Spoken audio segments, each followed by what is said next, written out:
Assalamualaikum warahmatullahi wabarakatuh. Perkenalkan, nama saya Desita dari program studi Pendidikan Agama Islam. Saya akan menjelaskan pendidikan Islam pada masa Abu Bakar Ash-Shiddiq dan Umar bin Khattab. Pendidikan Islam pada masa Abu Bakar Ash-Shiddiq. Khalifah Abu Bakar Ash-Shiddiq merupakan khalifah pertama yang dipilih untuk menjadi khalifah pada peristiwa Syakifah Bani Syaidah sebelum jenazah Rasulullah SAW dimakamkan. Abu Bakar merupakan khalifah muslim pertama yang ditunjuk oleh umat Islam setelah wafatnya Nabi Muhammad SAW.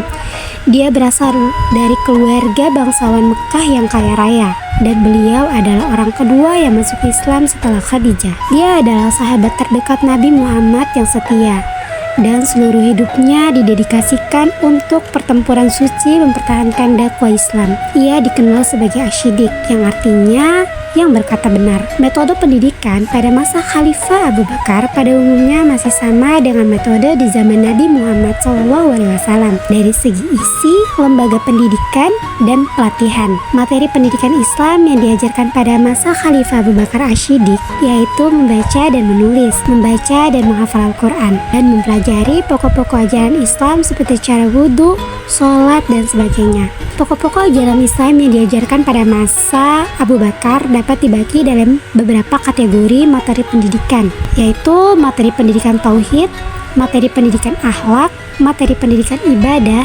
materi pendidikan kesehatan yang terintegrasi pada bidang tauhid, akhlak, dan ibadah. Pada masa Khalifah Abu Bakar, pusat pembelajaran berada di Madinah, dan para guru adalah sahabat Nabi. Selain keberadaan masjid dan sufa sebagai tempat pendidikan yang sudah ada sejak zaman Nabi Muhammad SAW, kaum muslim mendirikan kutab sebagai tempat belajar membaca dan menulis untuk mendukung fungsi masjid yang semakin kompleks. Karena pada saat itu masjid berfungsi sebagai tempat untuk doa bersama, membaca dan kajian Al-Quran, tempat berdiskusi berbagai masalah, tempat pertemuan, dan lembaga pendidikan Islam. Pendidikan Islam pada masa Khalifah Umar bin Khattab. Umar bin Khattab lahir pada tahun 513 Masehi pada sebuah keluarga suku Quraisy. Ia semula dipanggil dengan gelar Abu Hafs, setelah memeluk Islam menerima gelar Al-Faruq, sang pembeda antara benar dan salah.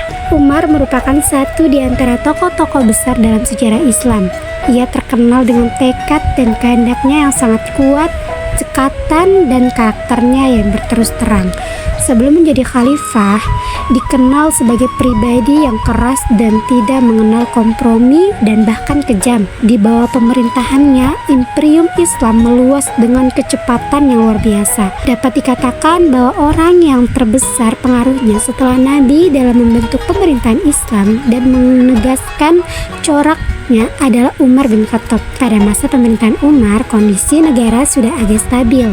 Jadi Umar dapat memusatkan perhatiannya dalam masalah-masalah kenegaraan yang lain, termasuk pendidikan. Berkaitan dengan masalah pendidikan, Khalifah Umar bin Khattab merupakan seorang pendidik yang melakukan penyuluhan pendidikan di kota Madinah.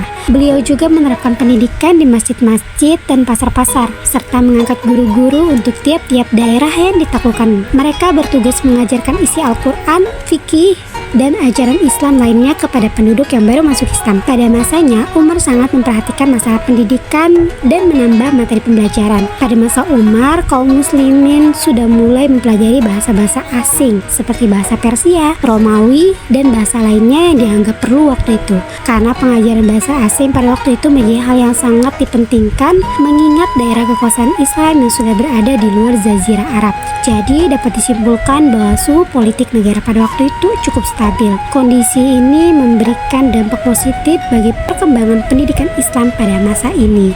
Jadi itu dia tadi pembahasan tentang pendidikan Islam pada masa Abu Bakar Ash-Shiddiq dan Umar bin Khattab. Sekian, kurang lebihnya mohon maaf. Wabillahi taufiq wal hidayah. Wassalamualaikum warahmatullahi wabarakatuh.